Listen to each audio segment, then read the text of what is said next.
À l'usine, l'assemblage du fuselage progresse. Il est construit en plusieurs tronçons. L'arrière, le milieu et l'avant avec sa fameuse bosse. Chaque tronçon est assemblé panneau par panneau. Ceux-ci sont protégés pendant l'assemblage par une couche de vinyle vert. Seul le nez de l'avion est fabriqué d'un seul tenant. La partie inférieure du plus grand tronçon est montée à l'envers pour faciliter le travail. On la fait ensuite pivoter de 180 degrés sur une structure spéciale pour assembler sa partie supérieure.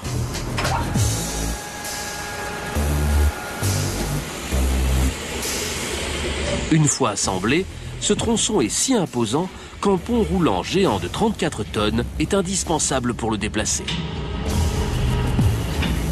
26 ponts roulants circulant sur 50 km de rails déplacent ces énormes tronçons à travers l'immense complexe.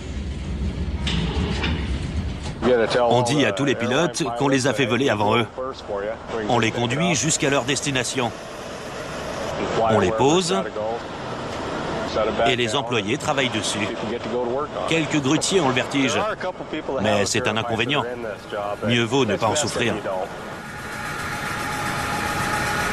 Avant d'assembler définitivement les tronçons du fuselage, il est vital de s'assurer qu'aucun objet n'a été égaré.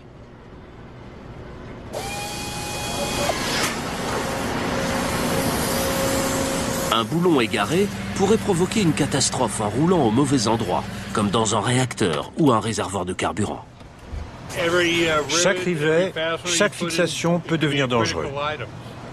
Je me souviens d'un vieux proverbe que j'ai entendu il y a longtemps et qui dit « On compte la quantité, mais on compte sur la qualité ».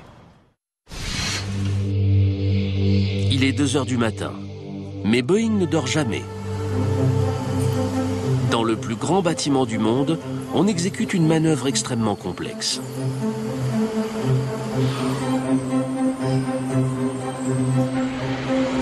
L'équipe du 747-8 a monté les ailes et le fuselage.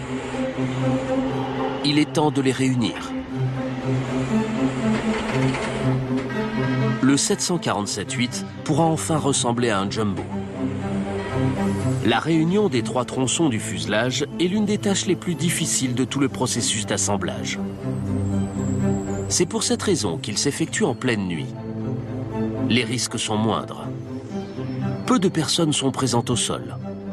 Les risques d'accident sont réduits. Ces éléments valant des millions de dollars doivent être assemblés avec un soin extrême. Les mécaniciens doivent prêter attention aux moindres détails. Ils positionnent le tronçon avant qui va recevoir les ailes. Il est descendu avec la plus grande précision. On doit être aligné pour positionner parfaitement le berceau. On travaille à 5 mm près.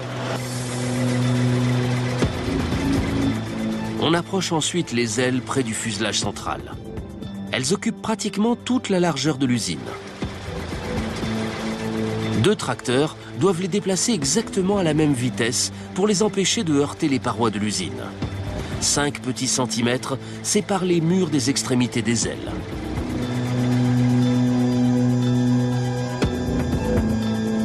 Le tronçon arrière est ensuite fixé au reste de l'appareil. Le jumbo commence à prendre sa forme caractéristique.